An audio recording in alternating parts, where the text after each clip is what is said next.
10 fingers channel में आपका स्वागत है। आज हम कक्षा 6 के गणित में प्रश्नावली 3.2 का प्रश्न क्रमांक 12 हल करेंगे। प्रश्न है, निम्न में रिक्त स्थानों को भरिए।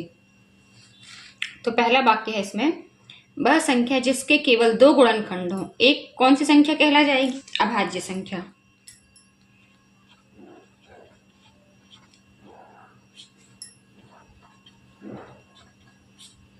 कैसे होगी अभाज्य संख्या? देखिए, मान लीजिए हमने संख्या ली 19, तो 19 के कितने गुणनखंड होते हैं? 19 और 1। 19 को हम केवल 19 गुणा 1 ही लिख सकते हैं, तो 19 कैसी हो जाती है? अभाज्य संख्या, क्योंकि इसके केवल 2 गुणनखंड हैं। फिर वह संख्या जिसके 2 से अधिक गुणनखंड हो, एक भाज्य संख्या कहलाती है।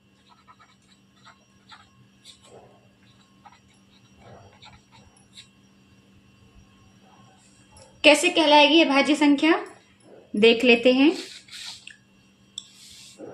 मान लीजिए हमने ली संख्या 4, तो 4 को हम क्या लिख सकते हैं? 2 गुणा 2, तो 4 के गुणनखंड हो जाएंगे 1, 2 और 4। एक और संख्या ले लेते हैं। मान लीजिए हमने संख्या ली 6, तो हम 6 को लिख सकते हैं 3 गुणा 2, तो 6 के 2 गुणनखंड तो हैं ही पहले से, 1 और 6। अब बीच में और कौन कौन से हो जाएंगे? 2 और 3। तो इस तरह से 6 के 4 गुणनखंड हो गए, तो ये कहला जाएगी भाज्य संख्या, क्योंकि इसके 2 से अधिक गुणनखंड है। फिर है, एक ना तो भाज्य संख्या है और ना ही अभाज्य संख्या।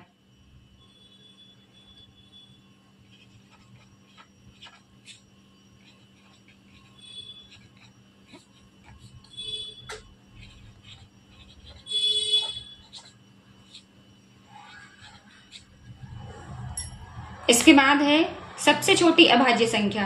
देखिए, सबसे छोटी अभाज्य संख्या हो जाएगी 2, क्योंकि 1 को तो हम ना तो भाज्य में लेते हो ना ही अभाज्य में, और 1 के बाद आता है 2, तो 2 सबसे छोटी अभाज्य संख्या हो जाएगी। फिर सबसे छोटी भाज्य संख्या, अब 2 के बाद 3 भी अभाज्य है। हम लिखते हैं ना लाइन से गिनती, 1, 2, 3, 4, 5। तो 1 को तो ले ही नहीं सकते, 2 सबसे छोटी भाज्य संख्या हो गई। 3 भी 2 सबसे छोटी अभाज्य संख्या हो गई, 3 भी अभाज्य है। अब 4 कैसी है? सबसे छोटी भाज्य संख्या है, क्योंकि 4 के 2 से अधिक गुणनखंड होते हैं, तो सबसे छोटी अभाज्य संख्या ये हो जाएगी 4। फिर सबसे छोटी सम संख्या।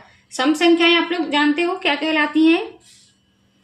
जिनके इकाई के अंक में 2, 4, 6, 8 और 0 ये सब अंक होते हैं, वो कहलाती हैं सम संख्याएं।